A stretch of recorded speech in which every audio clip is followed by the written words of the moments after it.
what I couldn't see before. Then one day, I feel like it was just like turning on a light switch. And all of a sudden we looked at each other with completely new eyes, like, holy cow, how did I miss you? And we started dating. And it was, I knew I fell hard and I fell fast. And so that would begin our courtship. And it was about 5 months after we really kicked things off, we were married. 5 months? Yeah, we were engaged for 2 months. Wow. Yeah. What's your wife's name? Rebecca. Good Now, for you. And you're in your 17th year of marriage now. Yeah. So congratulations. Thank you. What is the secret to a successful marriage? Some of you listeners are like, "Oh, come on, don't say this." I'm like, it's not cliche. It's true. It's true. If you can pull off loving Jesus more than your spouse, you got a chance. Almost all marriages fail in divorce, or you end up living together as glorified roommates. That fire goes out. So you got to do a few things. One is tap into the source where love actually comes from. That's Jesus. It also allows you to have a reference point. So both of you, as you grow closer to Jesus, according to a biblical model, you are getting closer to each other as you move toward that similar point. Otherwise, you're not the same dude that you were 10 years ago. Do you have any chance that you're going to be the same dude you are now in 10 years? No. No, you're going to be different. And you don't know exactly what that's going to look like.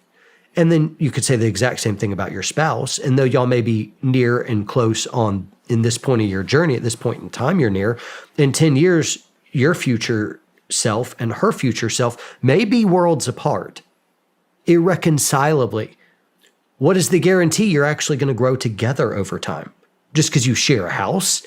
Well, good luck. That's just not how it works. Too much data proves that is not to the, is just not a true statement of like, oh, time and proximity means that we are ideologically growing closer. It's just not true. People change. This allows an anchor point, a reference point, and it provides a basis, a standard, which can be our foundation and our dispute resolution center. So neither one of us are the ultimate authority.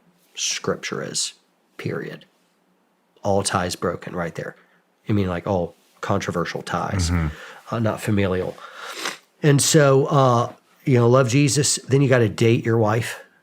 Never stop pursuing her. This is something big. I was just listening to Mark Driscoll on Instagram, who hates us all. And he said, hey, date your wife or someone else will. I'm like, whoa, that's savage. But it's true, man. Hey, once you get married, that's not the finish line. That's the starting line. And whatever you did to get her to marry you in the first place, keep doing that, and you will be able to walk hand in hand and happily ever after into marriage. My marriage, man, it's good. It's strong. It's fun. It's vibrant. It's romantic. It's passionate. It's working. And so somebody can castigate me all they want regarding some of the foundational things that I've just said regarding faith. But what you can't deny is it's working. Maybe I'm a moron, but it's working. So it must not be so dumb after all. How's your marriage? Great point. And so I'm like, point.